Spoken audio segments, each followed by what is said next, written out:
नमस्कार दोस्तों। हाल ही में इंडिया की फाइनेंशियल ईयर 2022-23 की जीडीपी सामने आई है, जो अर्थशास्त्रियों के एक्सपेक्टेशन 6.1 से कहीं ज़्यादा 7.2 आया है, जिससे मोदी गवर्नमेंट काफ़ी उत्साहित नज़र आ रही है। वहीं इसका खूब प्रचार प्रसार भी कर रही है। ऐसे में एक आम आदमी के दिमाग में आता है कि ये जीडीपी क्या है और इसका हमारे जीवन पर क्या प्रभाव पड़ने वाला है। तो दोस्तों, आज हम इस वीडियो में यही जानने की कोशिश करेंगे कि जीडीपी क्या होती है और इसका एक आम आदमी के जीवन में क्या प्रभाव पड़ता है।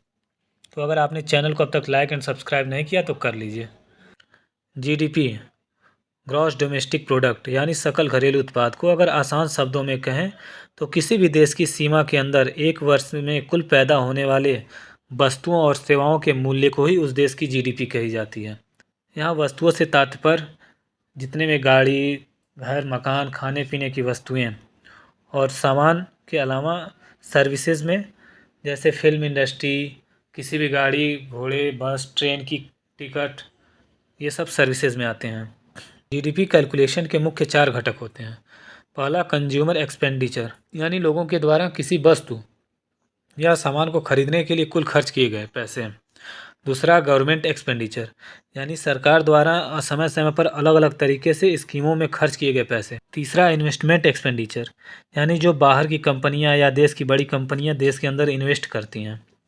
और चौथा, एक्सपोर्ट एक्सपेंडिचर यानी दूसरे देश को बेचे गए वस्तुओं या सेवाओं से आने वाले पैसे।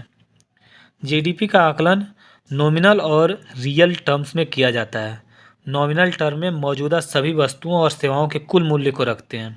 वहीं जब किसी बेस ईयर यानी किसी एक फाइनेंशियल ईयर को बेस मान करके उसके हिसाब से कैलकुलेशन किया जाता है तो उसे रियल जीडीपी कहते हैं। किसी भी देश की प्रगति का रिपोर्ट कार्ड जीडीपी ही होता है। जीडीपी के वृद्धि दर को प्रतिशत में मापा जाता है।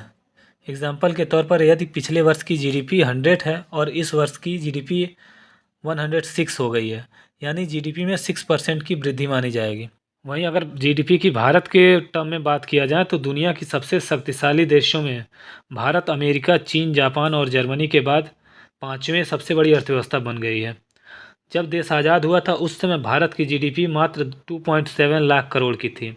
वहीं आज बढ़कर 3.75 ट्रिलियन डॉलर के करीब हो चुकी है। तो ऐसे में आप अंदाज़ा लगा सकते हैं कि भारत की जीडीपी कितनी तेज़ी से ग्रो कर रही है। वहीं भारत में जीडीपी क्वार्टरली कैलकुलेट होती है तथा सालाना भी जीडीपी कैलकुलेट किया जाता है। एक आम नागरिक के लिए जीडीपी की बात करें तो जीडीपी, अगर किसी देश की जीडीपी बढ़ती है तो इसका मतलब सरकार अच्छा काम कर रही है, सरकार की नीतियाँ सही हैं, जिससे कारोबारी व विदेशी कंपनियां ज़्यादा पैसे इन्वेस्ट करती हैं, जिससे देश में रोज़गार बढ़ता है और लोगों के पास पैसे अधिक हो जाते हैं।